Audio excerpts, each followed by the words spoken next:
I honestly couldn't tell if I was laughing because it was funny or if it was because this was so dumb.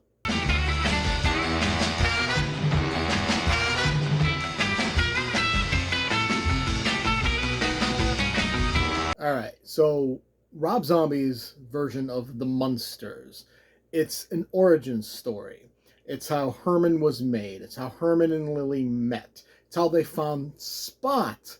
It's their move to 1313 Mockingbird Lane in Los Angeles. And there's so many like side stories and side plots that go absolutely nowhere. It's like, what are you trying to accomplish, Rob?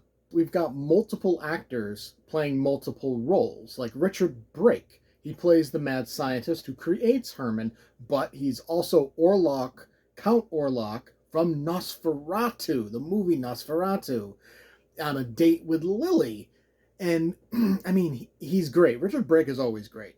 He's fantastic at playing a complete psychopath, but he's also fantastic at playing a complete weirdo. So, I mean, I can't really complain about Richard Brake. Also, someone else who plays multiple roles is Daniel Roebuck, who is the Count, as well as a talk show host. And he's actually pretty good as the Count, I thought. He might be the overall highlight in this overall shitstorm of a movie. Also, out of completely nowhere, Jorge Garcia of Lost fame shows up as a character named Floop.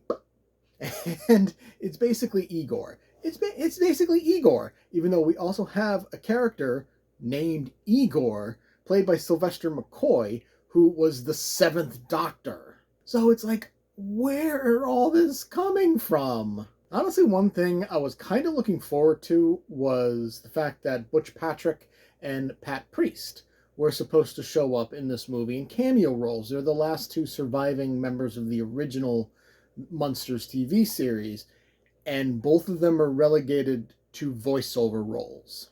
Butch Patrick plays like a giant mechanical tin can, while Pat Priest is a like stewardess, though she's just voiceover. We don't actually see her do anything. And I was honestly a little disappointed with that.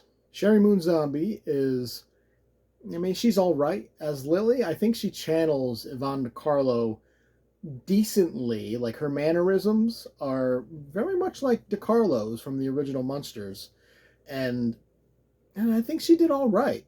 And then there's Jeff Daniel Phillips, who is the new Herman Munster, and I honestly feel like Fred Gwynne, who is the original Herman, is rolling in his grave.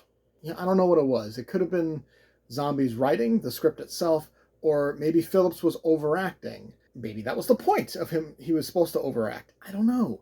It's just, he wasn't Herman. This movie is, without a shadow of a doubt, Rob Zombie's love letter to the 60s. From the set pieces to the makeup to actually some of the acting, really. It was very much 60s. It's campy to holy hell, which I think works against it a little bit. Now, the original Munsters was definitely campy, without a doubt, but I think Zombie's version is, I guess, too campy. Like, I feel it tries too hard to be campy, and it works against it. At the end of the day, I wanted to enjoy this movie. I really did, because I like Rob Zombie as a filmmaker.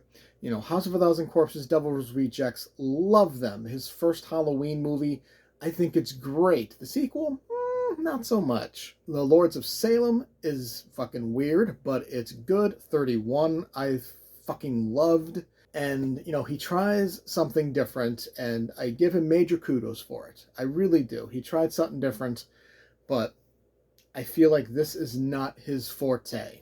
I think Zombie should stick to horror, because that is what he's good at. I'm going to give the Munsters 2022 a D. And we're going to end this a little differently, with a clip from the original show, The Munsters.